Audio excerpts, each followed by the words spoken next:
my fellow freedom loving Southern thinkers. Thank you for tuning in to the LO3 podcast. My name is Craig, transmitting from the wild, wonderful mountain state. And today's date is Sunday, September 27th, 2020. So let us begin.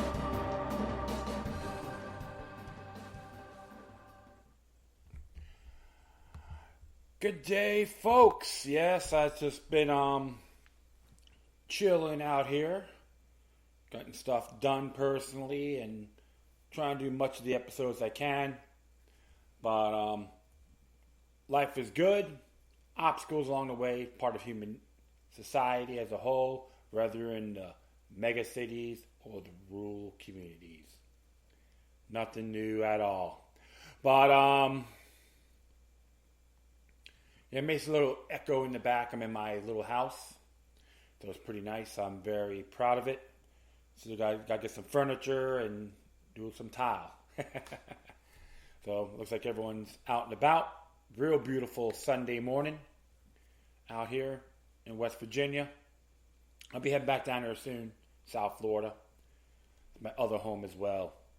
And so hope everyone's going well. Where are you at? Well, just make this one pretty simple today. I know I've been doing like some short episodes. Just got a lot in my mind, and I'm not going to go into the big rant. But something's really interesting I've been keeping tabs on. And I've been listening to some folks that are constitutional experts and all that, such as a la KrisAnne Hall.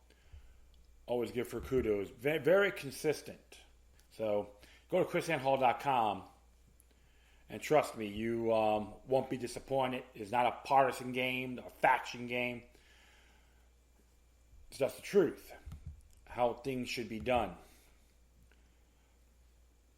And of course, you got people in government once again running amok as usual. Is it surprising? And it gives me,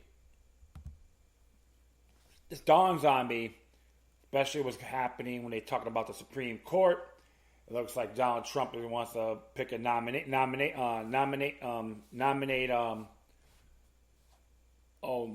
her name? I forgot her name. Good grief, right at the tip of my tongue. But everyone's having a cow, and I was watching like guys like Pinocchio, Chuck Schumer, just talking this smack as usual. All this pretentiousness within the House of Representatives and the Senate. Guys, it should be done after the election, please. We're in the Constitution that can be said. That's been documented. Negative. But remember, you got folks in there, got their heads up their rear ends, believe they're smarter than the Supreme Law. They could do whatever they want. It even happened when the first House of Congress, congressional, the first group, they made their errors as well. But it's getting too obvious. Of course, the mainstream garbage media, a la NBC News, for one example, they make it so flamboyant, they all think they're experts. Please. Unmerited. That's how these clowns are. They read from a teleprompter, and they get these experts. Nothing more than posers on parade. Well, I wanted to take the initiative on addressing this. This came from the National Interest. The National Interest. And it's nationalinterest.org. And it came out yesterday. Supreme Court, Supreme Court of the United States packing, court packing. What is court packing and why do Democrats support it? It is by Rachel Buccino. Hopefully I didn't butcher her name. There have been 9 justices in the Supreme Court for well over a century, but former presidents have attempted to swell the court's bench, including Franklin Delano Roosevelt. In 1937, Roosevelt pushed legislation that would extend the court from 9 to 15 justices due to his growing aggravation of the justices rejecting his New Deal legislation. The idea never went away. So will make this title, U.S. Supreme Court Packing, Nothing New Under the Sun. In the aftermath of the death of Justice Ruth Bader Ginsburg, a Washington political power struggle erupted as Republicans seized the opportunity to grasp a conservative-leaning Supreme Court, with President Donald Trump's nominee a possibility that ignites Democrats to revive the progressive idea of expanding the nation's high court to more than 9 seats. With Democrats infuriated by the likelihood of a 6-3 white majority in the Supreme Court in the upcoming weeks, the party has considered court packing if Democratic nominee Joe Biden wins the White House and the Democrats regain a majority in the Senate. We should leave all options on the table, including the number of justices that are on the Supreme Court. Progressive, I call it stagnant, Representative Alexandria Ocasio-Cortez from New York said last weekend. Go figure. What is court packing? The move, a radical idea that broadens the Supreme Court by adding more judges than what exists now. Would tilt the highest court to be more left-leaning if Biden is elected and Democrats rally enough federal-level support to pass the law. The Constitution doesn't state how many justices must sit over the court, as Congress has manipulated the scope of it several times, starting with 6 justices as reaching as high as 10. There have been 9 justices in the Supreme Court for well over a century, but former presidents have attempted to swell the court's bench, including President Franklin Delano Roosevelt in 1937 pushed legislation that would have extended the court from 9 to 15 justices due to his growing aggravation of the justices rejecting his New Deal legislation. The world, the United States, should revolve around me. Yeah. Dork. That's what the D stands for, right? Roosevelt emphasized putting age limitations on the court by adding a justice for each one that has served past 70 because of justice lifetime appointments, but the move was viewed as a political ploy to change the court and to compel the justices to back New Deal laws. Congress severely opposed Roosevelt's court packing plan, and in the end, the Supreme Court approach to the New Deal agenda shifted, which became known as a switch in time that saved 9. Why Democrats support it? The overall argument behind packing the court is to morph the political composition of the Supreme Court, as Democrats may believe that the ideology represented within the highest court does not accurately represent the nation's public opinion, since justices effectively can't be fired except by impeachment. The idea of court packing is to dilute their vote. Georgetown University law professor Josh Chadis told the Washington Post. After 2 Trump Supreme Court nominations, Neil Gorsuch and Brett Kavanaugh, Democrats have yearned to shape into the court.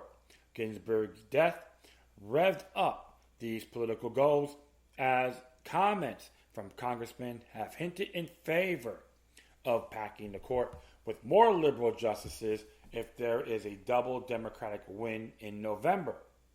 I can't say liberal. I call them tyrants. You know who was a classic liberal? Who were liberals? The Founding Fathers, including Thomas Jefferson. He is more of a classic liberal. So that term is inapplicable. So I call them tyrants. Let me be clear. If Leader McConnell and Senate Republicans move forward with this, then nothing is off the table for next year. Nothing is off the table. Minority Leader Charles Chuck Schumer told his caucus on a call after Ginsburg's death. Yes, Pinocchio himself. The idea of court packing was a topic of debate during the Democratic presidential primaries, where as many as 11 candidates, according to the Post, that they were at least open to it. It's not just about expansion, it's about depoliticizing the Supreme Court. Senator Elizabeth Warren, Democrat from Massachusetts, said, "It's a conversation that's worth having. We need to reform the Supreme Court in a way that will strengthen its independence and restore the American people's trust in its checks to the presidency and Congress. That's okay. That's one person said that, and the person is Peter Buttigieg. Yeah, that another individual that ran, House representative from, what do you represent? South Bend? Yeah, please. These folks, man. It's like Twilight Zone here, right? Other candidates including Senator Kamala Harris, Amy Klobuchar, which is from Minnesota, and Cory Booker from New Jersey, also said they would consider reaching the idea. Yippee, yappee, and yahoo! You should look up Cory Booker's track record as mayor of Newark, New Jersey. Awful, stupid, lousy. Does this have a chance to pass? Biden has been adamant in denying court packing requests and proving it would hurt Democrats in the future once Republicans eventually regain control in the upper chamber or in the White House. As a lawmaker who has been on Capitol Hill for more than 3 decades, Biden is known as someone who hopes to preserve a traditional political agenda. Rico Act's #1 fan. In recent days, however, the former vice president didn't directly answer when asked if he'd support the progressive idea of expanding the court. Let's say I answer that question, then the whole debate's going to be about what Biden said or didn't say. Biden said he would or wouldn't. Biden said at a local interview in Wisconsin after Ginsburg's pass, the discussion should be about why the president is moving in a direction that's totally inconsistent with what the founders wanted. And expanding the court, seen as a progressive move, so doing would likely to repel moderate voters from Biden's race to the White House in November. Even though the push is backed by Democrats, it would be difficult for the party to really rally a completely majority side with the court packing plans similar to moderate voters. Swing Democrats to also be resistant to support such a radical agenda that would virtually change the fundamental ideological scope on the Hill. If Democrats gain control of the White House and the Senate in November, as well as maintain a majority in the House, seizing a liberal-leaning Supreme Court, be adding more justices would be changed to 9 tradition that has been practiced for nearly 150 years.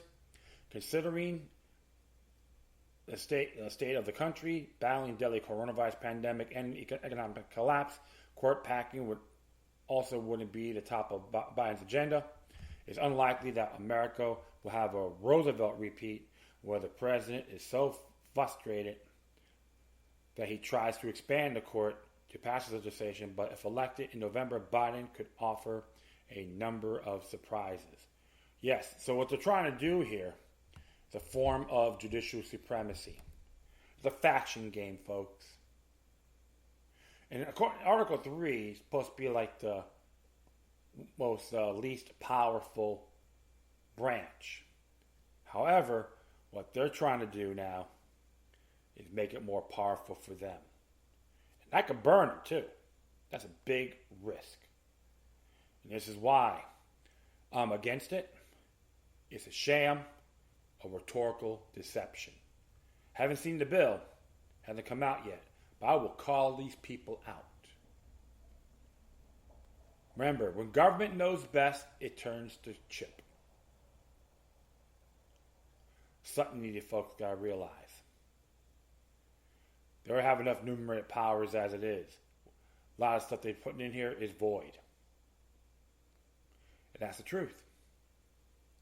Keep it the way it is. No more enhancement, no more expanding federal government. Because it should be more on a form of federalism. Balance of power. 3 levels of government. Federal, state, and local. Be the balance factor. Got the 10th Amendment too.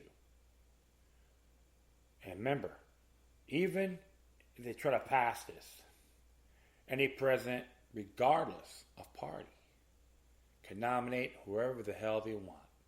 It will be 10 pounds of cement in a 2-pound bag. That's all I have to say. I thank everyone for listening. Plus, feel free to download and share us throughout the social media networks. If you have any questions, comments, or something interesting I'm going to check out, Whatever you do, please send your correspondence with decorum. Furthermore, I'll leave this footnote on my Spreaker page. And if you want to do a donation, you can hit me at paypal.me/LokiLuck3. Once again, thank you for your time. Plus, always remember that demoniac resistance is healthy for the soul and can liberate humanity. Until next time, take care of yourselves. Keep on spreading the love. And may your guardian spirits be with you.